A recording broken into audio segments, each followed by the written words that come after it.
जय गुरु जी संगत जी। गुरु जी इस रहमा चैनल पे आप सभी संगत का स्वागत है। श्रावण मास की आप सभी संगत को हार्दिक शुभकामनाएं। संगत जी, महाराज हमेशा से कहते थे कि शिव पुराण पढ़ा करो, पढ़ नहीं सकते तो जरूर सुना करो। महाराज के असीम कृपा और आशीर्वाद से उसी बात को ध्यान में रखते हुए इस चैनल पे हर रोज श्री शिव महापुराण के सभी अध्याय, सभी खंडों समेत चैनल पर साझा किए जाएंगे। आप सभी से निवेदन है कि इस श्रृंखला को बहुत ध्यान से, पूरे भाव और मन से सुनें और बाकी संगत तक के साथ जरूर साझा करें, ताकि उन सभी संगत का भी जरूर कल्याण हो। जय गुरु जी। जय गुरु जी, जय गुरु जी संगत जी। नमस्ते गुरु जी। गुरु जी की आज्ञा से महाशिव पुराण का श्रवण, कथन, वर्णन, मनन करते हैं। हमने कल तक क्या पढ़ा था? हम वो सारा युद्ध के बारे में पढ़ रहे थे, किस तरह से तहस नहस होना ही था यज्ञ, क्योंकि शिव जी को तो बुलाया ही नहीं था।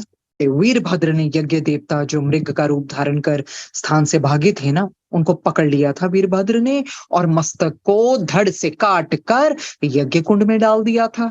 अरे भैरव, क्षेत्रपाल, काली ने भी उपस्थित सभी लोगों को पकड़ लिया था। नंदी जी ने सूर्य देवता को बंदी बनाया था और मणिमा ने भृगु मुनि के नेत्र निकाल दिए थे। अरे चंडी ने पूषा के दांतों को तोड़ डाला क्योंकि उसने उपहास किया। तो देखिए, हरि को वो दंड मिला जो उसके लिए उचित था, उसके कर्मों के हिसाब से।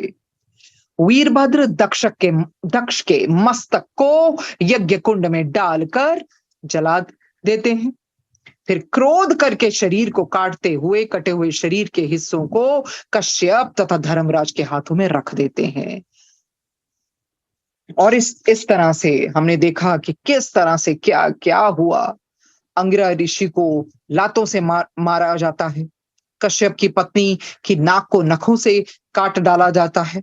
भगवान सदाशिव ने अपने तिरस्कार करने वाले लोगों को यथाचित फल देकर अपनी महत्वता को प्रतिष्ठापित कर दिया। और जो देवता शिव जी के बिना अपना भाग लेना चाहते थे, मारे जाते हैं, घायल हो जाते हैं। शिव जी से शत्रुता रखने वाले को दुख तो भोगना ही पड़ता है। और शिव जी सबसे बड़े स्वामी हैं। अरे सहस्त्रोपाय करने पर भी जब तक शिव जी का पूजन नहीं किया जाता ना, तब तक किसी को मुक्ति प्राप्त नहीं होती। शिव जी अपने भक्तों के उस पाप को भी नष्ट कर देते हैं जो पिछले पाप कर्मों के कारण प्राप्त होता है। ये सब हमने कल पढ़ा कि शिव जी के विपरीत चलने वाला मनुष्य संसार में तो दुख पाता ही पाता है, अंत में दंडनीय होकर नरकवास को भी जाता है। और अन्य सब देवता भी यज्ञ में क्यों चले? वे दक्ष को बचाने में समर्थ क्यों ना हो सके? ये इस तरह से हम सब पढ़ रहे थे। फिर ब्रह्मा जी ने ये जो प्रश्न था ना, ये नारद जी ने पूछा था ब्रह्मा जी को कि पिता ये बताइए कि अन्य सब देवता यज्ञ में क्यों चले, वे दक्ष को बचाने के में समर्थ क्यों ना हो सके?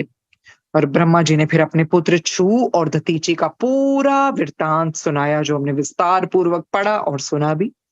कैसे वे दोनों पहले मित्र थे और वे दोनों श्रेष्ठता को लेकर उनमें विवाद हो गया था। एक कहता नहीं राजा बड़ा है, छू कहते राजा बड़ा है क्योंकि वे स्वयं राजा थे, और दतीची जी कहते थे नहीं, ब्राह्मण बड़ा है। फिर दतीची जी ने बाएं हाथ से उसके मस्तक पर थप्पड़ मारते हैं और छू ने भी हाथ में वज्र उठाकर दतीची को मार डालना चाहा होता और मार भी देता है और विजय प्राप्त कर लेते हैं। दतीची जी पृथ्वी पर गिरकर अपने गुरु जी का स्मरण करते हैं, प्राण त्यागते हैं। शुक्राचार्य जी आते हैं क्योंकि दतीची जी बड़े प्यार से स्मरण करते हैं और उनके शारीरिक अंगों को एकत्र कर उनको पूर्ण जीवित कर देते हैं और जीवन दान दे देते हैं। फिर दतीची जी युक्ति पूछते हैं अमर होने की। शुक्राचार्य जी क्या कहते हैं? अरे ये वरदान तो केवल शिव जी दे सकते हैं, उन्हीं की सेवा के द्वारा मुझे भी ये संजीवनी विद्या प्राप्त हुई है और उनका मृत्युंजय नाम तीनों लोगों को प्रसिद्ध है। फिर देखिए शुक्राचार्य जी कैसे बताते हैं कि शिव जी ने किस किस के ऊपर कृपा की। बाणासुर, दुर्वासा ऋषि, विश्वमित्रा, मार्कंडे, विष्णु जी, ब्रह्मा जी, माता जगदम्बा, जो माता जगदम्बा जिनको शक्ति भी कहा जाता है, वो रात दिन कहते हैं उनकी सेवा करने में तीनों लोगों की स्वामिनी बनी हुई है, उनकी सेवा करने के निमित्त ही।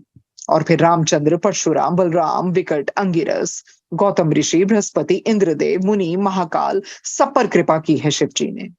फिर शुक्राचार्य जी संजीवनी विद्या का उपदेश देते हैं दतीची जी को और इस तरह से उनको बताते हैं कि शिव जी का पूजन कैसे करना है और एक मंत्र का भी उपदेश देते हैं और उनकी सेवा से प्रसन्न होकर शिव जी अपने दर्शन देते हैं, वरदान मांगने को कहते हैं। दतीची जी वरदान मांगते हैं, क्या कहते हैं? मेरी हड्डियां वज्र के समान हो जाए, अरे मुझे कोई मार ना सके। फिर दतीची जी राजा छू के मस्तक वहां पहुंचकर ना मस्तक पर एक लात मारते हैं और फिर बहुत समय तक दोनों का युद्ध होता है और राजा छू को निश्चय ही पता लग जाता है कि इन्होंने पक्का शिव जी से वरदान मांगा है। राजा छू लज्जित हो जाते हैं। फिर वो क्या करते हैं? विष्णु जी को क्या बोलते हैं? विष्णु जी को बोलते हैं ना कि इस तरह से आप मेरी मदद कीजिए और विष्णु जी कहते हैं अब तो मैं फंस गया, अगर वरदान दूं तब भी, ना दूं तब भी, तो मैं क्या करूं? क्योंकि उनको पता होता है कि शिव जी की जो सृष्टि है ना वो मेरे द्वारा मोहित नहीं हो सकती। विष्णु जी स्वयं कहते हैं कि मेरी कोई चाल नहीं चल सकेगी उनके सामने। और छू से क्या कहते हैं कि हम तुम्हारे सदैव रक्षक बने रहेंगे क्योंकि तुम हमारे भक्त हो और जिसके कारण दतीची अपना हट त्याग देगा उस तरह से कुछ हम करेंगे या फिर उसको हम शाप भी दिलवा देंगे, ऐसा विष्णु जी कहते हैं। और विष्णु जी क्या करते करते हैं? ब्राह्मण का रूप धर कर छल पूर्वक दतीची के पास जाते हैं। दतीची जी पहचान लेते हैं क्योंकि शिव जी की दया से ना तीनों काल की बातें वो जानते हैं। दतीजी जी कहते हैं कि मुझे कोई भय नहीं है। विष्णु जी से कहते हैं कि मेरी अवज्ञा मत करो, मैं तुम्हें चक्र से मार डालूंगा। विष्णु जी ये कहते हैं दतीजी जी को, मत करो मेरी अवज्ञा। दतीजी जी कहते हैं कि शिव भक्तों के ऊपर आपको कोई वश नहीं चल सकेगा। और विष्णु जी भी क्या करते हैं? देवताओं के साथ मिलकर युद्ध होता है इनका और देवताओं को आखिरकार हथियार तो डालने ही पड़ते हैं। विष्णु जी विराट स्वरूप दिखाते हैं, दतीची जी भी फिर अपना दिखा देते हैं। तो इस तरह से फिर बाद में इनका युद्ध बंद हो जाता है और विष्णु जी क्या करते हैं ना, छू को आगे कर देते हैं और दतीची जी से कहते हैं कि आपकी शरण में आया है, हट को त्याग दे। और छू क्या करता है? स्तुति करता है, क्षमा भी मांगता है। और यही है शिव भक्तों की रीति है, जो उनकी शरण में पहुंचता है वो दया तो दिखाते ही है। और जिस स्थान पर दतीची जी का युद्ध होता है ना देवताओं के साथ, उसको हरपुर तीर्थ कहा जाता है। तो देखिए इतनी कृपा शिव जी की, जिसके ऊपर शिव जी की कृपा होती है ना फिर भय नहीं होता उसको, फिर कोई कुछ नहीं बिगाड़ सकता। और इस तरह से बहुत सुंदर कथा हमने पढ़ी कि जो मनुष्य, और ये भी पढ़ा कि जो मनुष्य दतीची और छू की ये कथा पढ़ेगा उसका संपूर्ण शोक नष्ट हो जाएगा और व्यावागमन से रहित हो जाएगा। आगे बढ़ते हैं। 33वां अध्याय में क्या होता है? सूत जी ने कहा, ऋषियों, इतनी कथा सुनकर देवऋषि नारद जी पितामह ब्रह्मा जी से बोलते हैं, पिता, दक्ष के यज्ञ विध्वंस का वृतांत मैंने सुना, ये सब आपने मुझे सुनाया। अब आप कृपा कर विस्तार पूर्वक ये बताइए कि यज्ञ नष्ट हो जाने के उपरांत क्या घटना घटित हुई। तो नारद जी पूछते हैं, ठीक है आपने सारा बताया, मुझे ये भी तो बताइए कि जब ये यज्ञ नष्ट हो गया था ना तो उसके उपरांत क्या हुआ। ये सुनकर ब्रह्मा जी ने शिव जी के श्री चरणों का ध्यान धरने के उपरांत उत्तर दिया, नारद, जब शिव जी के गणों ने यज्ञ में उपस्थित लोगों की इस प्रकार दुर्गति की तथा उन्हें लज्जित किया, उस समय सभी सभासद उस स्थान पर आकर जहां मैं तथा विष्णु जी बैठे हुए थे, अरे रुदन करने लगे। क्यों? कौन? सारे सभासद वो रुदन करने लगे, रोने लगे तथा विस्तार पूर्वक सब वृतांत बताने लगे। देवताओं तथा मुनियों की उस दुर्गति को देखकर हम दोनों को बहुत दुख हुआ। उसी समय जब सब लोगों ने त्राहिमाम त्राहिमाम की पुकार की, तब मैंने उन्हें समझाते हुए कहा, हे देवताओं तथा ऋषियों, तुमने शिव जी को क्रुद्ध किया है और अन्य देवताओं के समान ही उन्हें जानकर भारी अपराध भी किया है। अरे तुम लोगों ने क्या समझ लिया, क्या वो अन्य देवताओं के समान है? तो ये तो तुम लोगों से पाप तो हुआ ही है ना, तुम्ही ने तो क्रोधित किया शिव जी को, उनको अन्य देवताओं के समान ही उन्हें जानकर भारी अपराध भी किया है। अतः अब तुम सब लोग शिव जी के चरणों पर गिरकर प्रार्थना करो और उनसे ही अपना अपराध क्षमा कराओ। तो क्या बोलते हैं ब्रह्मा जी कि ठीक है, जो भी तुमसे हुआ अब स्वयं जाओ शिव जी के पास, प्रार्थना करो, अपराध क्षमा मांगो। तीनों लोकों में ऐसा कौन है जो शिव जी के क्रोध को सहन कर सके? भगवान सदाशिव रौद्र होते हुए भी आशुतोष है। अरे तभी तो उनका नाम आशुतोष है ना। वह सेवा करने पर शीघ्र ही प्रसन्न हो जाते हैं। ऐसे हैं शिव जी, ऐसे हैं भोले शंकर। अरे सेवा करो ना, शीघ्र ही भाव देखते हैं। ये ऐसा नहीं है कि बड़ी सेवा हो, छोटी सेवा हो, अरे वो तो भाव देखते हैं, शीघ्र ही प्रसन्न हो जाते हैं। अतः तुम सब उनकी शरण में जाओ। तुम सब शिव जी के बिना यज्ञ में अपना भाग लेना चाहते थे, अरे उसी का फल तुम्हें प्राप्त हुआ है। अरे कैसे तुम लोगों ने सोच लिया कि शिव जी के बिना यज्ञ का भाग तुम्हें मिल जाएगा? भुगतो आप, उसी का तो तुम्हें भुगता ना, उसी का फल मिला तुम्हें ना। जो लोग शिव जी के शत्रु बनकर सुख प्राप्ति की कामना करते हैं, उनका अंत ऐसा ही होता है। अरे शिव जी को क्या, इन चीजों से क्या प्रयोजन? अगर कोई भी उनके ऐसे शत्रु बन जाता है तो उसको तो फल भुगतना ही पड़ता है ना। फिर कहते हैं, जो लोग शिव जी के शत्रु बनकर सुख प्राप्ति की कामना करते हैं, उनका अंत ऐसा ही होता है। जो शिव जी क्षण भर में ही संपूर्ण सृष्टि को भस्म कर देने की सामर्थ्य रखते हैं। देखिए, शिव जी चाहे ना क्षण भर में संपूर्ण सृष्टि को भस्म कर दें, इतनी सामर्थ्य है। पर वो प्यार करते हैं ना अपनी सृष्टि को।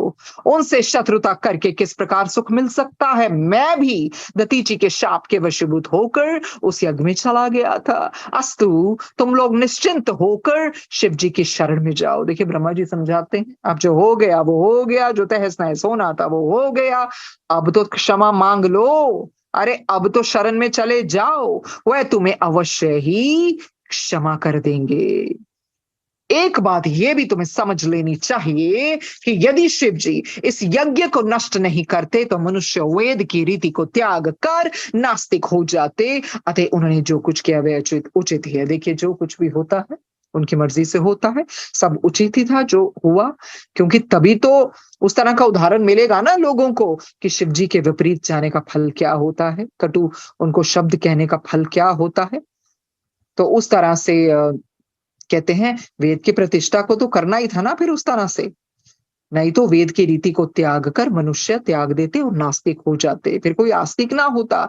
इसी करके इन सब के लिए शिव जी को ये करना पड़ा कि देखिए, जो इस तरह का पाप कर्म करेगा वो भुगतेगा। क्यों? क्योंकि शिव जी सबके मूल हैं, सबसे ऊपर हैं, सबसे ऊपर हैं। इतना कहकर मैं विष्णु जी तथा अन्य सब देवताओं के साथ कैलाश पर्वत पर जा पहुंचा। हे नारद, उस स्थान की सुंदरता का वर्णन किस प्रकार किया जाए? हमने पहले भी पढ़ा ना कैलाश पर्वत के बारे में, जहां कोई दुख कोई शोक करे व्यापता ही नहीं है, नामो निशान नहीं है। इतना प्यारा, इतना सुंदर, इतना शांति है वहां पर। इतना कहकर मैं मतलब ब्रह्मा जी, विष्णु जी तथा अन्य सब देवताओं के साथ कैलाश पर्वत पर जा पहुंचे। नारद, उस स्थान की सुंदरता का वर्णन किस प्रकार किया जाए, ऐसी मनोहर जगह है वो। वहां पहुंचकर किसी को किसी प्रकार की चिंता और शोक नहीं रहता। ऐसा है शिवलोक, चिंता शोक अरे है ही नहीं। वहां चारों ओर सुंदर फुलवारी लगी हुई है, जहां भांति भांति के सुंदर पुष्प तथा फल वृक्षों पर सुशोभित हैं। देखिए कुदरत का रंग, हर जगह सुंदर पुष्प खिले हुए हैं, फल लगे हुए हैं वृक्षों पर, फुलवारी इतनी सुंदर सजी हुई है। कैलाश के आगे हम सब ने कुबेर की अलकापुरी को भी देखा। अलकापुरी कुबेर जी की है ना, और ये सारा वरदान किसने दिया? शिव जी ने दिया था ना उसको, जो विश्वभा जी के पुत्र भी हुए थे। कैलाश के आगे हम सब ने कुबेर की अलकापुरी को देखा, फिर उस पवित्र वट वृक्ष को देखा जिसके नीचे भगवान शिव शंभु बैठे हुए थे। ये है महिमा वट वृक्ष की। जो लोग उन शिव जी के दर्शन प्राप्त करते हैं उन्हें धन्य भाग्य है। महाप्रभु का इतना सुंदर स्वरूप था कि उसका वर्णन नहीं किया जा सकता। देखिए कितने भाग्यशाली हैं, गए होंगे शिव जी के पास, अरे भोलेनाथ शिव शंकर वट वृक्ष के नीचे बैठे हुए हैं। और किस तरह का सुंदर नजारा। कहते हैं, जो लोग शिव जी के दर्शन प्राप्त करते हैं उनको धन्य भाग्य है। अरे महाप्रभु का इतना सुंदर स्वरूप था कि उसका वर्णन नहीं किया जा सकता। उनका शरीर अत्यंत कांतिमय था। देखिए, तभी कहते हैं ना, उपमा करते हैं ना शिव जी के, करोड़ों सूर्य करोड़ों चंद्रमा के समान क्या कांतिमय था। कहते उस समय वे वीरासन की मुद्रा में कुश के आसन पर बैठे हुए थे। तब विष्णु जी ने दधिगुप्त ने तथा अन्य देवताओं एवं ऋषि मुनियों ने उन्हें प्रणाम करते हुए अनेक प्रकार से स्तुति की। अरे स्तुति तो की जाती थी, ये महिमा है स्तुति की, महिमा की, उस्तत की। आगे पढ़ते हैं 34वां अध्याय, दूसरा खंड। देवताओं ने कहा, हे दीन बंधु भगवान सदाशिव। देखिए कैसे कैसे उनको पुकारते हैं, हे दीन बंधु भगवान सदाशिव, आप सबके रक्षक, सबके स्वामी, पर ब्रह्म तथा अप्रेम्य है। आपकी लीला को कोई भी नहीं जानता। अरे बिल्कुल, क्या कोई जान सकता है शिव जी की लीला को? अरे कोई भी नहीं। आपकी जो इच्छा होती है वही होता है। हे प्रभु, दक्ष प्रजापति ने अपनी मूर्खता तथा अज्ञानता के कारण आपको अपने यज्ञ में नहीं बुलाया। बिल्कुल मूर्ख ही निकले ना दक्ष जी। अज्ञान, अज्ञान का पर्दा इतना बड़ा कि शिव जी को नहीं बुलाया यज्ञ में, और नास्तिक बनकर आपके भक्तों का सम्मान भी नहीं किया। नास्तिक ही हुए ना, जो शिव जी को नहीं मानता वो नास्तिक ही है। शिव जी सबसे ऊपर है क्योंकि मूल है, सभी उनमें से तो निकले हैं, जिसके कारण वे सब उसे शाप देकर अपने घर को लौट आए। उसने आदि शक्ति का भी कोई सम्मान नहीं किया और उन्हें भस्म होने से नहीं रोका। देखिए आदि शक्ति जो उनकी पुत्री रूप में आई, अरे रोका तक नहीं कि पुत्री रुक जा, रुक जा, नहीं, नहीं रोका और कोई सम्मान भी नहीं किया। देवताओं ने भी कोई हस्तक्षेप नहीं किया। अरे देवता लोग भी आगे नहीं आए। अरे वही आगे आ जाते, रोक देते, पर किसी की हिम्मत ही नहीं थी। अस्तु, सब लोग अपने अपने किए का फल प्राप्त कर चुके हैं। हमने विस्तार पूर्वक पढ़ लिया ना, किसी के साथ क्या हुआ, किसी के दांत उखाड़े गए, किसी को कैसे मारा गया, कैसे मारा गया। हमें आपसे कुछ नहीं कहना है क्योंकि इसमें संपूर्ण दोष देवताओं का ही है। अरे दोष उन्हीं का भी तो है ना, देवताओं का भी तो है ना। हम सब ने आपको भुला दिया था। अरे प्रभु, ऐसी भूल हो गई हमसे, हमने आपको भुला दिया। सब कुछ आप ही में से तो निकला है, ये आपको कैसे भुला दिया। अस्तु, अब आप हमारे अपराध क्षमा कर दें और कृपा दृष्टि से देखकर हमें निर्भय बना दें। देखिए ऐसी विनती कर रहे हैं, अपने अपराधों की क्षमा मांग रहे हैं, कह रहे हैं बख्श दो शिव जी, बख्श दो। हे स्वामी, यदि आप इस प्रकार दंड न देते तो धर्म नष्ट हो जाता। अरे देखिए दंड तो मिलके ही रहता है, बिल्कुल मिलके रहता है। किसी के जब पापों का घड़ा भर जाता है ना, तो दंड तो मिलके ही रहता है। ऐसा कुछ नहीं होता, कई बार हमें चीजें नजर नहीं आ रही होती, पर दंड मिलके ही रहता है। आपकी अवज्ञा होती, वेद की प्रतिष्ठा कम हो जाती तथा दक्ष का अहंकार और अधिक बढ़ जाता। देखिए अगर वीरभद्र ना आते हैं ना, चंडी मां ना आती, ऐसा कुछ ना होता, तो दक्ष का तो अहंकार बिल्कुल बढ़ जाता। वो सोचते ले देखो, मैंने शिव जी को नहीं बुलाया तब भी मेरा यज्ञ हो गया, सारे ऊपर है, मैं सबसे ऊपर हूं। तो ये तो होना ही था, दक्ष के अहंकार को तो नष्ट करना ही था। शिव जी फिर अहंकार को खा जाते हैं, उनकी तो भोजन ही ये अहंकार है। जिसका भी अहंकार है उन्होंने रहने नहीं दिया, समय अनुसार नष्ट हो ही जाता है। अस्तु, आपने जो कुछ किया वह सर्वथा उचित है। अरे शिव जी जो करते हैं उचित ही तो करते हैं। हे नारद, देवताओं तथा ऋषि मुनियों द्वारा इस प्रकार स्तुति किए जाने पर मैंने तथा विष्णु जी ने भगवान सदाशिव की प्रार्थना करते हुए कहा, क्या कहा? जब देवताओं ने स्तुति की तो ब्रह्मा जी और विष्णु जी ने भी प्रार्थना की सदाशिव जी की। क्या कहते हैं? हे प्रभु, आपकी माया संपूर्ण सृष्टि को अचेत किए हुए है। आप अपनी माया के द्वारा संपूर्ण सृष्टि को भुलावे में डाले हैं और अपने तीनों रूपों से संसार की उत्पत्ति, स्थिति तथा प्रलय करते हैं। तीनों रूपी है ना, ब्रह्मा जी से उत्पत्ति और विष्णु जी से स्थिति और प्रलय रुद्र। हे प्रभु, इस समय हम सब आपकी शरण में आए हैं। अस्तु, आप हम सब पर कृपा कीजिए और हमें वरदान दीजिए जिसके कारण दक्ष को पुनः जीवन प्राप्त हो। देखिए विनती करते हैं, क्षमा मांगते हैं अपने अपराधों की, कहते हैं कृपा कीजिए प्रभु, कृपा कीजिए, अरे वरदान दीजिए जिसके कारण दक्ष को पुनः जीवन प्राप्त हो। भृगु देवता को नेत्र प्रदान कीजिए तथा भृगु ऋषि के कलेश को दूर कीजिए। हमने देखा था ना कि नेत्र निकाल दिए गए थे, बिल्कुल नंदीश्वर जी ने निकाल दिए थे भृगु मणि के। कहते हैं प्रभु एक तो दक्ष को भी जीवन दान दे दो और दूसरा क्या करो, भृगु जो देवता है ना उनको नेत्र प्रदान कर दीजिए और उनके कलेश को दूर कीजिए। आपकी कृपा से पूषा अपने दांतों को पुनः प्राप्त करे। पूषा जी के किसके दांत, किसने निकाले थे दांत? चंडी जी ने निकाले थे ना। कहते हैं आपकी कृपा से पूषा अपने दांतों को पुनः प्राप्त करे तथा संपूर्ण देवताओं के घायल शरीर भी आरोग्य हो जाए। देखिए ये विनती लेकर पहुंचे हैं। अरे बिगड़े काम कौन बना सकते हैं? सिर्फ शिव जी सदाशिव। ये ब्रह्मा जी ने पहले ही कहा था, वो ही बना सकते हैं बस बिगड़े काम। क्या कहते हैं देवतागण और ये ब्रह्मा जी विष्णु जी? हे नाथ, आपके यज्ञशाला में चलने पर ही ये सब बात पूरी होगी। हम सब प्रण करते हैं कि भविष्य में आपके बिना कोई भी यज्ञ ना होगा। हे नारद, हम लोगों की इस प्रकार स्तुति सुनकर भगवान सदाशिव अत्यंत प्रसन्न हुए और मुस्कुराते हुए बोले, हे देवताओं, हम कभी क्रोध नहीं करते तथा कल्प वृक्ष के समान सबको सुख प्राप्त कराते हैं। तुम ये निश्चय जानो कि जो प्राणी जैसा कर्म करता है उसे वैसा फल अवश्य मिलता है। शिव जी कहते हैं, अरे हम तो सुखदाता हैं, अरे हम तो सुख प्राप्त कराते हैं। अरे प्राणी जैसा कर्म करता है उसे वैसा ही फल अवश्य मिलता है। क्योंकि सांसारिक प्राणी माया में फंसकर सार वस्तु के सच्चे ज्ञान को भुला बैठे। देखिए कितनी बड़ी सीख है ये महाशिव पुराण के जरिए। एक तो शिव जी कहते हैं, देखो हम तो सुख प्राप्त कराते हैं, प्राणी जैसा कर्म करता है वैसे ही फल अवश्य उसको मिलता है। और दूसरी चीज क्या है, ये जो संसारिक लोग हैं ना, प्राणी है, माया में फंस जाते हैं और जो सच्चा ज्ञान है ना उसको बुला बैठते हैं। फिर क्या करते हैं? बुरे कर्म करते हैं। अगर सच्चा ज्ञान हो तो क्या कोई करेगा ऐसी चीजें? दक्ष ने जो कुछ किया उसका फल उसे प्राप्त हो गया। अब हम ये वरदान देते हैं कि दक्ष बकरे का मुख पाकर जीवित हो जाएंगे।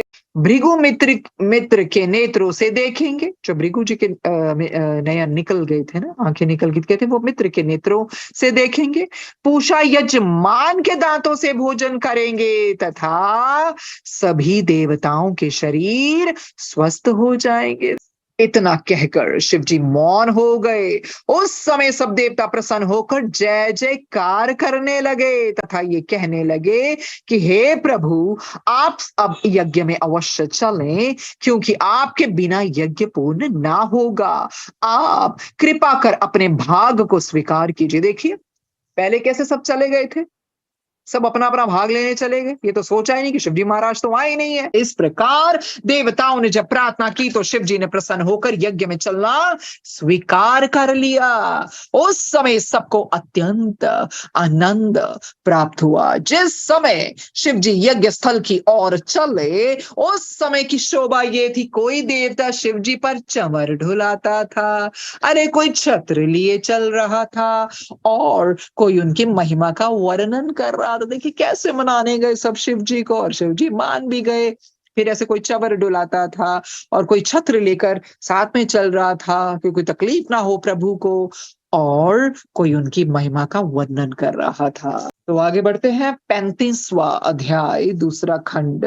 ब्रह्मा जी ने कहा, नारद इस प्रकार मैं मतलब ब्रह्मा जी, मैं, विष्णु जी तथा अन्य सभी देवता जिस समय शिव जी के साथ चलते हुए दक्ष के यज्ञ मंडप में जा पहुंचे उस समय दक्ष के पारिवारिक जनों को अत्यंत प्रसन्नता हुई। जितने भी परिवार के जन थे खुशी तो होनी थी भाई, शिव जी अब आ गए, अब तो वो बिगड़े काम बनाएंगे। तदुपरांत शिव जी की आज्ञा अनुसार प्रत्येक कार्य किया गया। जिस तरह से प्रभु ने आज्ञा दी उस तरह से सारे कार्य किए गए।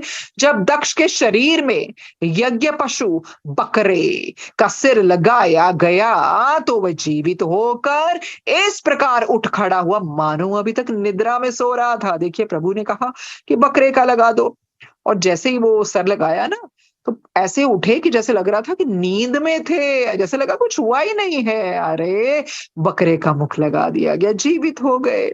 शिव जी के दर्शन प्राप्त कर उसे अत्यंत प्रसन्नता हुई। देखिए होश ठिकाने आ गए दक्ष के। अब तो कितने खुश हो गए, कहाँ पहले कितने अहंकार में क्रोधित हो जा रहे थे, अब प्रसन्नता हुई, खुशी हुई। और उस समय वह प्रेम में भरकर बकरे की जिह्वा से शिव जी की स्तुति करने लगा। हार्दिक प्रेम का सम्मिश्रण होने के कारण ये स्तुति परम पुनीत एवं सुंदर है। और हार्दिक प्रेम का सम्मिश्रण होने के कारण ये स्तुति परम पुनीत एवं सुंदर है। दक्षी क्या कहते हैं, हे प्रभु, आपके आदि और अंत को कोई नहीं जान पाया। देखिए पहले किस तरह से अहंकारी थे, क्या क्या कटु शब्द नहीं बोले, क्या किस तरह से अपमान नहीं किया। अब देखिए अरे बदल गए, क्या बोल रहे हैं, आपके आदि अंत को कोई नहीं जान पाया है, इसलिए आपने मुझे दंड देकर ब्रह्म ज्ञान कराया। जिस दंड से ब्रह्म ज्ञान आ जाए ना, वो दंड फिर अच्छा ही होता है, वो सफल ही हो जाए।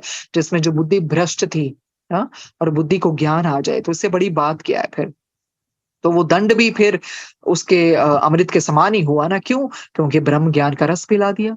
इसलिए आपने मुझे दंड देकर ब्रह्म ज्ञान कराया, ये आपकी मुझ पर अत्यंत कृपा है। मैंने अपने अज्ञानता तथा मूर्खता के वशीभूत होकर आपको नहीं पहचाना, देखिए आपकी बहुत निंदा की। देखिए तभी कहते हैं कोई भी हो, शिव जी महाराज, गुरु जी, निंदा मत कीजिए। कीचड़ उछालेंगे ना तो छींटे आपके ऊपर भी पड़ेंगे। उस समय इंसान को पता नहीं चलता है, बहुत खुश हो रहा है, मजे लेता है। अरे ये अध्याय पढ़ा ना हमने, सती माता जी ने कैसे ऊंची आवाज में बोला, बुलंद आवाज में बोला, अरे जब तक ये चंद्र और सूर्य रहेंगे ना तब तक भुगतोगे। सो जो लोग भी गुरु जी का नाम लेकर या गुरु जी को उस तरह से निंदा करते हैं या क्या क्या कार्य करते हैं, बोलने की जरूरत नहीं है, सबको पता है, गुरु जी को भी सब पता है। गुरु जी कहते मैनू थोड़ी फर्क पैना, भुगतणगे आपे, आपे भुगतणगे। तो फिर क्या जरूरत है निंदा करने की। जो सोचते हैं कि गुरु जी का चोला नहीं है, कुछ भी कर ले।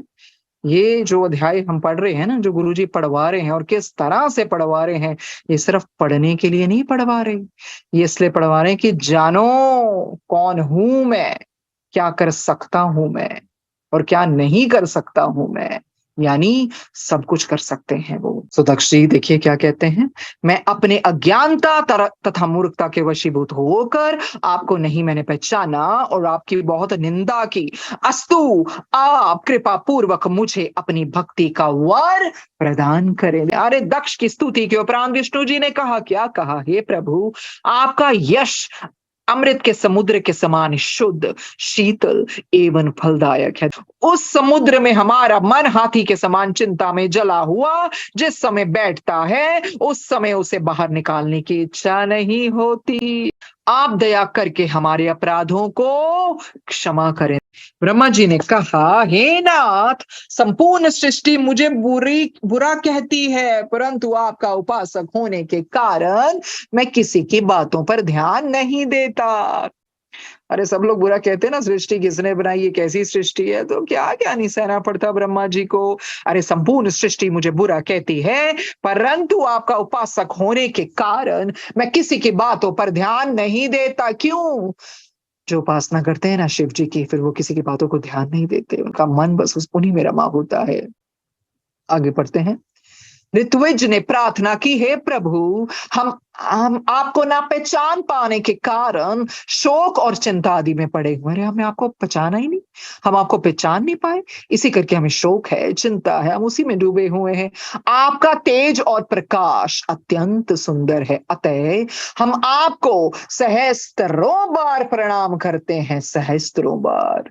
इसी प्रकार इंद्र, वरुण, कुबेर, अग्नि आदि देवता, गंधर्व, अप्सरा, ब्राह्मण, यजमान, विद्याधर, योगी, सती, ऋषि मुनि आदि सभी ने शिव जी की अलग अलग प्रार्थना करते हुए ये मांग की। क्या मांग की? कि हे प्रभु, आप हमारे अपराधों को क्षमा कर दें। आप संपूर्ण सृष्टि के स्वामी, सबको उत्पन्न करने वाले, सबका पालन करने वाले तथा सबका नाश करने वाले हैं। अस्तु आप हमारे दोषों पर विचार न करते हुए हमें अभिधान दे। भी तो यही मांगना चाहिए ना गुरु जी, हमारे दोषों पर विचार ना करें, हमें अभिधान दे।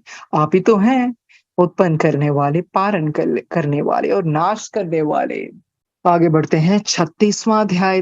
ब्रह्मा जी ने कहा, हे नारद, तुम इस बात को सत्य समझो कि शिव जी के चरणों का पूजन किए बिना करोड़ों जन्म तक भटकते रहने पर भी दुख दूर नहीं होता। देखिए कितने जन्म लिए होंगे तब जाके शिव जी से भक्ति जुड़ती है। इसीलिए जीवन को व्यर्थ नहीं गंवाना चाहिए। ये बात सत्य है। कहते जब तक शिव जी के चरणों की भक्ति ना मिले, इंसान भटकता रहता है करोड़ों जन्मों तक, और फिर भी दुख दूर नहीं होता। तो शिव जी के चरणों में जब भक्ति मिल जाए, अरे उस तरह की चरण कमल की मौज मिल जाए, तो और क्या चाहिए फिर। तभी तो कहते हैं ना, बहुत जन्म बिछड़े थे माधो, ए जन्म तुम्हारे लेखे प्रभु तुम्हारे लेखे। वस्तु जो बुद्धि बाद में प्राप्त होती है, वह यदि पहले ही प्राप्त हो जाए तो किसी को कष्ट ना भोगना पड़े। अब मैं शिव जी की अन्य लीलाओं को कहता हूं, उन्हें सुनो। भगवान सदाशिव ने जब सब लोगों द्वारा की गई स्तुति एवं प्रार्थना को सुना तो उन्हें अत्यंत प्रसन्नता प्राप्त हुई। देखिए प्रभु कैसे मंद मंद मुस्कुरा रहे होंगे स्तुति सुन के। उस समय उन्होंने मुस्कुराते हुए इस प्रकार कहा, हे देवताओं, दक्ष ने बकरे की जिह्वा होने के कारण गलबल के रूप में जो उत्तम स्तुति की है, उसी प्रकार जो मनुष्य हमारी प्रार्थना करेगा उसे संपूर्ण रिद्धि सिद्धियों की प्राप्ति होगी। हे सभासदों, हम ब्रह्मा तथा विष्णु संसार को मुक्ति भुक्ति प्रदान करने वाले परब्रह्म परमेश्वर है। हम तीनों गुणों से परे हैं। सच्चिदानंद रूप ब्रह्म केवल हमें। ब्रह्मा विष्णु तथा अन्य सब जीव हमारे ही स्वरूप हैं। वेदों का कहना भी यही है, परंतु जो अज्ञानी जीव उसमें भेद समझते हैं उन्हें कष्ट उठाना पड़ता है। देखिए जो मनुष्य हम तीनों देवताओं को अन्य प्राणियों के समान ही विचारता है, उनमें किसी प्रकार का भेद नहीं मानता, वह उच्च पद को प्राप्त होता है।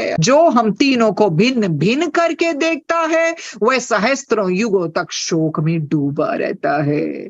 इससे सब लोगों को उचित है कि वे श्रेष्ठ बुद्धि का आश्रय ग्रहण कर सब देवताओं तथा मुनियों की सेवा किया करे। ब्रह्मा के पूजन के बिना विष्णु का पूजन व्यर्थ है, और विष्णु की सेवा किए बिना मैं कभी प्रसन्न नहीं होता। इस बात को भली भांति जान लेना चाहिए। कई बार आता ना सुनने में, कहते हैं अरे गुरु जी का आपने स्वरूप रेखा बाकी सब मंदिर में से निकाल दो। कौन कहता है? ये मूर्खता वाली बातें। ये सुनो, शिव जी तो स्वयं तो कहते हैं। ऐसा थोड़ी होता है कि गुरु जी का स्वरूप रख दिया तो सबको आप निकाल दोगे। अरे सबको नमन करो, सबको नमन करो। कैसी ये मूर्खता वाली बातें कैसे दिमाग में आ जाती हैं, जब गुरु जी खुद कहते हैं, शिव जी खुद कहते हैं कि भेद नहीं है कोई। हमें तो पता है ना, सब उन्हीं में से निकले हैं, सब वही तो सबके मूल हैं। तो वैसे थोड़ी होता है। हमसे तो किस्सा सब, हम मनुष्य क्या है? कुछ भी नहीं है। ब्रह्मा जी ने बनाया ना मनुष्य को शिव जी की कृपा से, तो हमसे तो ये सब ऊपर है। हमारा नमन सबको होना चाहिए, सब देवताओं को, वो चाहे अग्निदेव, वायुदेव, जल देव, चाहे इंद्र देव, सब माताओं को, शिव जी को, ब्रह्मा जी, विष्णु, सबको नमन। इस प्रकार शिव जी ने सबको संबोधित करने के उपरांत भृगु ऋषि की ओर देखते हुए कहा, हे भृगु, तुम जो चाहते हो वही होगा। संसार में जो व्यक्ति विष्णु अथवा हम में भेद मानेगा, अथवा विष्णु का भक्त होकर हमारी निंदा करेगा, अथवा सेवक बनकर विष्णु की बुराई करेगा, वह अवश्य ही नरक को प्राप्त होगा। हम दोनों में भेद रखने वाला मनुष्य तत्व ज्ञान से हीन कहा जाता है। इस प्रकार के वचन कहकर जब शिव जी ने शापोद्वार का वरदान दिया तो सब लोग अत्यंत प्रसन्न हो गए। दक्ष भी अपने परिवार सहित प्रसन्न हो आनंद में डूब गया। उस समय सब ओर से कौन सी ध्वनि सुनाई दी? जय हर हर। और सब लोग भगवान सदाशिव की स्तुति प्रशंसा करने लगे। इतनी कथा सुनकर ब्रह्मा जी ने कहा, हे नारद, जो व्यक्ति, देखिए ध्यान से सुनिए, जो व्यक्ति शिव जी की जिस भावना से स्तुति करता है उसकी अभिलाषा को भगवान सदाशिव अवश्य पूरा करते हैं। हम सुनते हैं ना सत्संग में, जिस भावना से जैसी किसने स्तुति की वैसे ही दर्शन दिए प्रभु ने।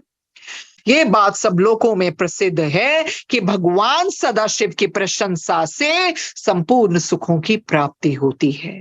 इस घटना के पश्चात शिव जी ने दक्ष प्रजापति को संबोधित करते हुए यो कहा, अरे कैसे कहा, हे दक्ष, अब तुम यज्ञ फिर से प्रारंभ करो, बिगड़े काम बनाते हैं प्रभु, हमारी प्रसन्नता द्वारा पूर्णता को प्राप्त होगा, हमारी प्रसन्नता द्वारा पूर्णता को प्राप्त होगा। शिव जी के मुख से ये वचन सुनकर सब लोग आनंद मगन हो गए। तदुपरांत एक नवीन क्या, नवीन विशाल मंडप का निर्माण किया गया। भगवान शिव शंकर की आज्ञा अनुसार ऋषि मुनियों ने पुनः यज्ञ आरंभ कराया। दक्ष ने भी सब देवताओं सहित श्री शिव जी को यज्ञ का भाग दिया। देखिए आ गए ना सही रास्ते, दक्ष जी भाग दे दिया, प्रभु की कृपा हो गई और उन्हें सबसे श्रेष्ठ तथा सबसे बड़ा स्वीकार किया। देखिए मान गए ना, कहां पहले अहंकार होकर निंदा की, क्या क्या नहीं किया, अब क्या कहते, अरे आप ही हैं श्रेष्ठ, उन्हें सबसे बड़ा श्रेय स्वीकार कर लिया। ब्राह्मणों को यथा योग्य दान देने के उपरांत दक्ष प्रजापति ने यज्ञ समाप्त हो जाने पर अपनी पत्नियों सहित नदी में स्नान किया। इस प्रकार भगवान सदाशिव ने दक्ष के यज्ञ को पूर्ण करवाकर सबको आनंद प्रदान किया। ये दक्ष पूर्ण हो नहीं सकता था कभी भी, कि भगवान सदाशिव जी की कृपा से हुआ और सबको क्या हुआ, आनंद प्राप्त हो गया। तब सब देवता तथा ऋषि मुनि श्री शिव जी की स्तुति एवं प्रशंसा करते हुए अपने अपने घर को चले गए। मैं तथा विष्णु जी भी अपने अपने लोक में लौट आए। भगवान शिव शंकर को दक्ष प्रजापति ने ये कहकर वहीं रोक लिया, प्रभु अरे आप कुछ समय तक यहीं निवास कर हमें अपनी सेवा करने का सौभाग्य प्रदान करें। शिव जी ने भी दक्ष को अपना भक्त जानकर उसकी प्रार्थना स्वीकार कर ली। अस्तु कुछ दिनों तक वहीं निवास करने के पश्चात शिव जी अपने गणों सहित कैलाश पर्वत पर लौट आए। हे नारद, यद्यपि शिव जी प्रसन्न होकर लौटे, परंतु देखो प्रसन्न हुए पर हमने भूलना नहीं है सती माता जी ने क्या किया। परंतु सती के वियोग का दुख उनके हृदय से नहीं गया। वे अनेक कथाओं का वर्णन करते हुए संसारी जीवों के समान चरित्र दिखाते हुए समय व्यतीत करने लगे। पुत्र, भगवान शिव अनादि और अनंत हैं, उन्हें किसी प्रकार भी दुख कैसे हो सकता है, परंतु ये सब उनकी माया का ही प्रभाव है। प्रभु की माया ही ऐसी है, तीनों लोग उसमें लुप्त हैं, उनको दुख से क्या लेना देना, परंतु उनकी माया के प्रभाव से ही उनका ये चरित्र नजर आया। उस माया के भेद को हम लोग नहीं जान पाते और सहस्त्रों युक्तियों द्वारा शिव जी की महिमा को नहीं समझ पाते। ये कौन कह रहे हैं, ब्रह्मा जी कह रहे हैं। देखिए वे परब्रह्म परमेश्वर है और माया उनकी दासी है। वेद का कहना है कि भगवान शिव की महिमा का वर्णन किया ही नहीं जा सकता और सरस्वती सब कुछ वर्णन करने के उपरांत भी ये कहती है कि मैं भगवान शिव शंकर की महिमा का वर्णन करने में स्वतः समर्थ हूं। देखिए सरस्वती ज्ञान की देवी है, वेदों में भी लिखा है कि भगवान शिव जी की महिमा का वर्णन नहीं किया जा सकता और सरस्वती जी भी खुद कहती हैं कि मैं कितनी भी उनकी महिमा गा लूं और मैं वर्णन नहीं कर सकती, मैं भगवान शिव शंकर की महिमा का वर्णन करने में असमर्थ हूं। विष्णु जी प्रतिदिन भगवान शिव की सेवा करते रहते हैं और अपने हृदय में उनका भय माना करते हैं। उनके समान दोनों का रक्षक और कौन है। वे अपने भक्तों के मनोरथ को सब प्रकार से पूर्ण करते हैं। वे अपने भक्तों के निमित्त अनेक प्रकार के दुख भी उठाते हैं, परंतु स्वयं किसी को दुख नहीं पहुंचाते। उनकी सहायता से ही मैं सृष्टि को उत्पन्न करता हूं तथा उनकी आज्ञा पाकर ही विष्णु जी सृष्टि का पालन करते हैं। उन निर्गुण रूप परम प्रभु शिव जी को मेरा कोटिश प्रणाम है। आगे बढ़ते हैं 37वां अध्याय। ब्रह्मा जी बोले, नारद, मैंने दक्ष यज्ञ विध्वंस का संपूर्ण वृतांत तथा अहंकार को नष्ट करने वाले शिव चरित्रों का तत्व ज्ञान तुम्हें सुना दिया। अब तुम जो चाहो वे पूछ लो। ये सुनकर देवर्षि नारद जी ने अपने दोनों हाथ जोड़कर ब्रह्मा जी की स्तुति एवं प्रशंसा करते हुए नम्रता पूर्वक कहा, हे पिता, अब आप ये बताइए कि जब शिव जी कैलाश पर्वत पर लौट गए उसके पश्चात क्या हुआ। ब्रह्मा जी बोले, नारद, जिस स्थान पर सती ने अपना शरीर त्याग किया था उस स्थान पर एक परम प्रकाशवान ज्योतिर्पुंज का उदय हुआ। वह ज्योतिर्पुंज पश्चिम दिशा की ओर एक दिशा में गिर गया। तब उस ज्योतिर्पुंज का नाम ज्वाला भवानी हुआ। उसकी सेवा करने से संपूर्ण मनोरथों की प्राप्ति होती है। उसको ज्वाला देवी भी कहा जाता है। कल्प भेद के अनुसार सती के अन्य अंग भी प्रकट हुए हैं। वे जहां जहां गिरे उन स्थानों की महिमा अलग अलग है। सूत जी बोले, हे ऋषियों, ये वृतांत सुनकर नारद जी ने ब्रह्मा जी से पूछा है, पिता, अब आप कल्प भेद से सती के संपूर्ण चरित्रों का वर्णन करें और ये बताएं कि उनके द्वारा किन किन देवियों की उत्पत्ति हुई। देखिए, ये सुनकर ब्रह्मा जी ने कहा है, नारद, अब तुम कल्प भेद के अनुसार सती के चरित्रों को सुनो। एक कल्प की कथा ये है कि जब सती जी ने दक्ष के यज्ञ में पहुंचकर अपना अपमान तथा शिव जी के निरादर को देखा तो वह अत्यंत क्रुद्ध हुई। उन्होंने अपनी माता के पास पहुंचकर उन्हें बहुत समझाते हुए कहा है, माता, इस यज्ञ स्थल में बहुत दुखदाई निंदनीय कर्म हुआ है। मैं अब अवश्य ही अपने प्राणों को त्याग दूंगी, जिसके कारण सब लोगों को बहुत दुख उठाना पड़ेगा। मेरी मृत्यु के पश्चात शिव जी के गण बहुत उपद्रव मचाएंगे। कोई भी व्यक्ति बिना दंड पाए नहीं बचेगा। तदुपरांत शिव जी भी मेरे वियोग में बहुत दुखी होकर तीनों लोकों में भ्रमण करेंगे।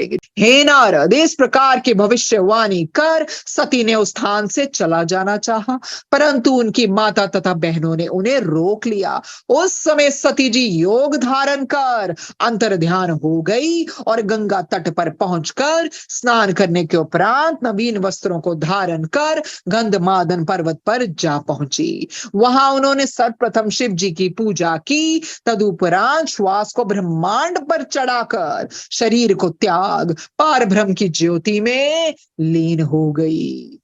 उस समय तीनों लोकों में भारी हाहाकार मच गया और एक ऐसा शब्द उत्पन्न हुआ जिसके कारण दैत्यों के घर नष्ट हो गए और देवता अत्यंत दुखी हुए। सती जी के साथ जो गण यज्ञ मंडप में गए थे वो भी अत्यंत दुखी हुए। उनमें से कुछ तो आत्मघात करके मर गए, कुछ विभिन्न प्रकार के उपद्रव करने लगे। ये देखकर भृगु ऋषि ने अपनी मंत्र शक्ति द्वारा यज्ञ की रक्षा की। उस समय शिव गणों ने भगवान सदाशिव के समीप पहुंचकर सब वृतांत उन्हें कह सुनाया और उनसे अपनी रक्षा की प्रार्थना की। उस समाचार को सुनकर शिव जी ने अत्यंत क्रोधित होकर अपनी जटा को उखाड़ा और उसके द्वारा अपने गणों को उत्पन्न किया। गणों की उस असंख्य सेना ने दक्ष के यज्ञ मंडप पर धावा बोल दिया और यज्ञ को नष्ट भ्रष्ट कर डाला। सभी सभासदों को पूरा दंड देने के उपरांत जब वे शिव जी के पास पहुंचे उस समय शिव जी का क्रोध तो अवश्य कुछ कम हो गया, परंतु सती का वियोग सहन करने में वे असमर्थ ही रहे। उसी दुख में व्याकुल होकर वे अपने गणों के साथ ले गंगा तट पर जा पहुंचे। जिस स्थान पर सती ने अपना शरीर त्यागा था उस स्थान पर पहुंचकर वहां सती के शरीर को पड़ा देख मूर्छित हो गए। कुछ देर पश्चात जब उन्हें चेत हुआ तो वही सती का शरीर ऐसा दिखाई दिया मानो कोई श्रेष्ठ कमल खिला हुआ हो। उस स्वरूप को देखकर शिव जी फिर से मूर्छित हो गए।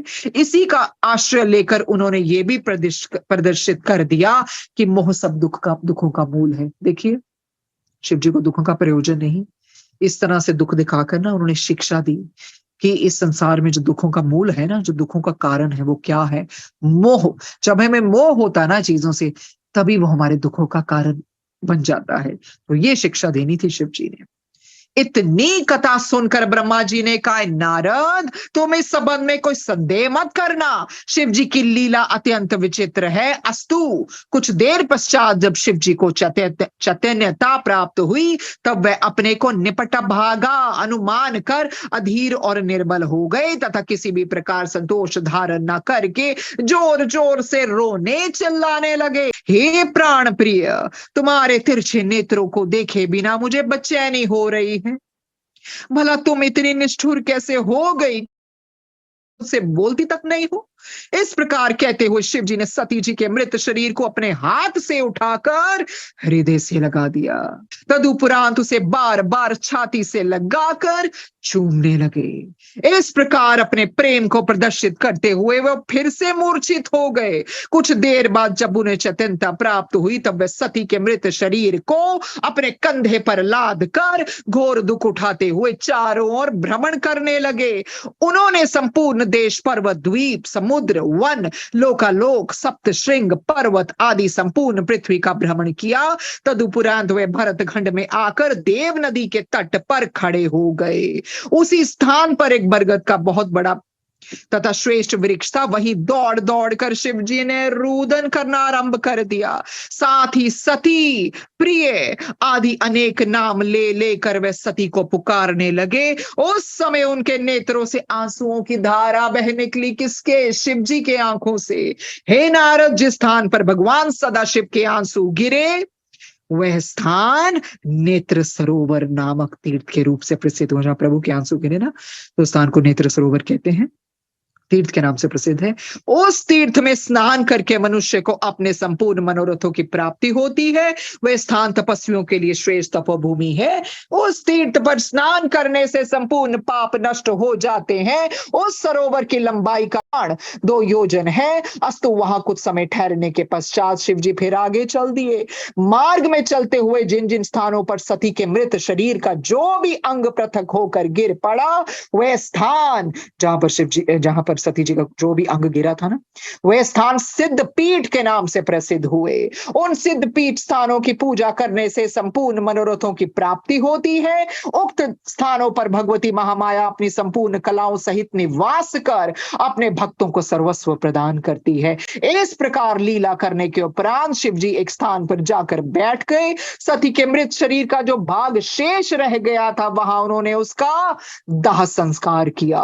तदुपरांत उनकी हड्डियों को एकत्रित करके एक माला बनाई, जिसे उन्होंने अपने गले में धारण कर लिया। फिर चिता की भस्म को अपने शरीर पे मलकर वे उसी स्थान पर बैठ गए और प्राणेश्वरी, भवानी आदि नामों द्वारा सती का स्मरण करते हुए रो रो कर व्याकुल होने लगे। उन्होंने पार भ्रम होते हुए भी ऐसी लीलाओं द्वारा सबको मोहित कर लिया। हे पुत्र, भगवान सदाशिव के ऐसे चरित्र को पढ़ने तथा सुनने से भी मुक्ति की प्राप्ति होती है। प्रभु ने क्यों दिखाया?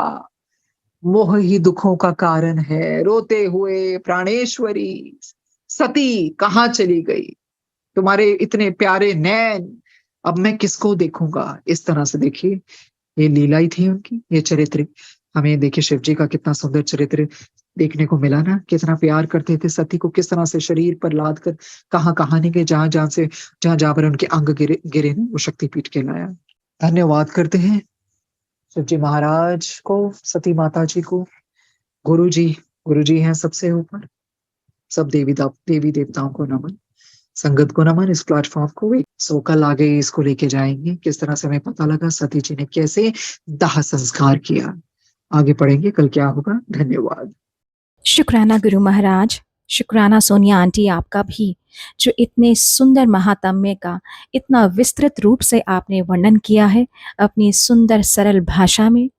महाराज, आप सभी के ऊपर ऐसी ही कृपा दृष्टि बनाई रखें और संगत जी इस श्रृंखला को बहुत ध्यान से पूरे भाव और मन से ज़रूर सुनिए। उम्मीद करूंगी कि संगत जी आप सभी अपने कल्याण के साथ साथ बाकी संगत का भी ज़रूर कल्याण करेंगे। जो भी संगत अपने घर पर शिव महापुराण का पठन नहीं कर सकते हैं, तो उनके साथ ये वीडियो ज़रूर साझा करिए। कल फिर मिलते हैं नए अध्यायों के साथ। जय गुरु जी।